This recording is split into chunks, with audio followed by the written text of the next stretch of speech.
Hi you guys, welcome back to my channel. Thanks so much for stopping by. I am so happy you're here.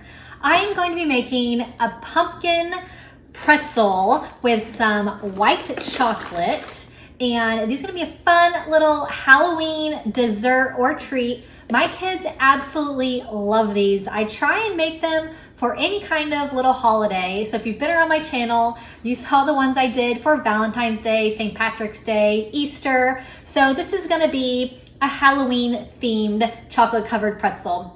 They're gonna be so cute, they're gonna look like little pumpkins.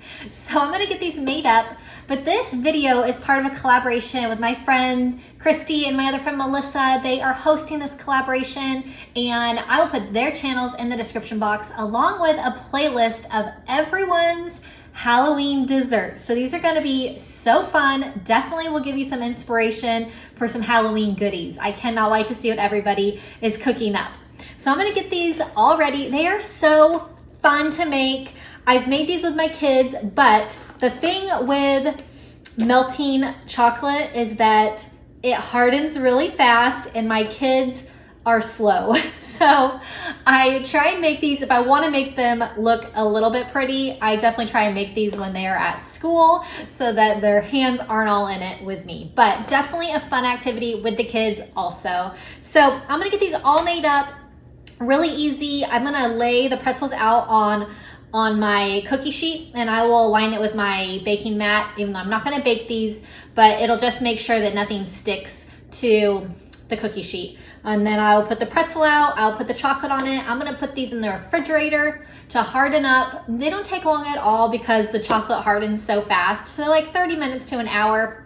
I'm gonna decorate these little pumpkins with a little mini M&M as the little leaf. I have the little green M&Ms, and I'm gonna make the white chocolate orange to look like pumpkins. So I'm gonna get this all ready to go. I hope that you enjoy. If you're new to my channel, make sure you click subscribe. And I will also put the other chocolate covered pretzel videos that I have in the description box. So check those out below. They are really, really good. I have tried them, and there's just the salty and the sweet is such an awesome combination. So check out those videos after this one.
All right, so these chocolate covered pretzels to look like pumpkins, they're really cute. They didn't turn out as cute as I wanted them to. My chocolate just started it started cooling down so fast, so it kind of looks like my children made these, but that's okay. They will be delicious, and they're still super festive for a Halloween fun dessert. So I had so much fun making these. I know that they will be so good, and they might not look super duper pretty, but that's okay. Not everything that is delicious is super pretty. So thank you so much, Melissa and Kristy, for hosting this awesome collaboration. I love doing these collabs every single month. If you are new to my channel, we do this group collaboration every month, and there's a different theme. So with this month's theme being Halloween coming up, the end of the month, definitely had so much fun doing this Halloween dessert. So make sure you click subscribe so that you don't miss any of my fun monthly collaborations with Melissa and Kristy. They are the best. But I mean, these turned out pretty cute. I mean, definitely not perfect. I am more of a perfectionist, but pretty fun and definitely festive for fall and Halloween. So leave me a comment if you have any questions. Make sure you click subscribe, and make sure you check out the playlist in the description box below. And like I mentioned at the beginning, I'll also link the other chocolate covered pretzel recipes that I had. Some of them turned out better than others, so these ones are definitely not my best. So check out those other videos. They turned out super cute. Hope that you have a really wonderful day. I will see you in my next video. Bye-bye.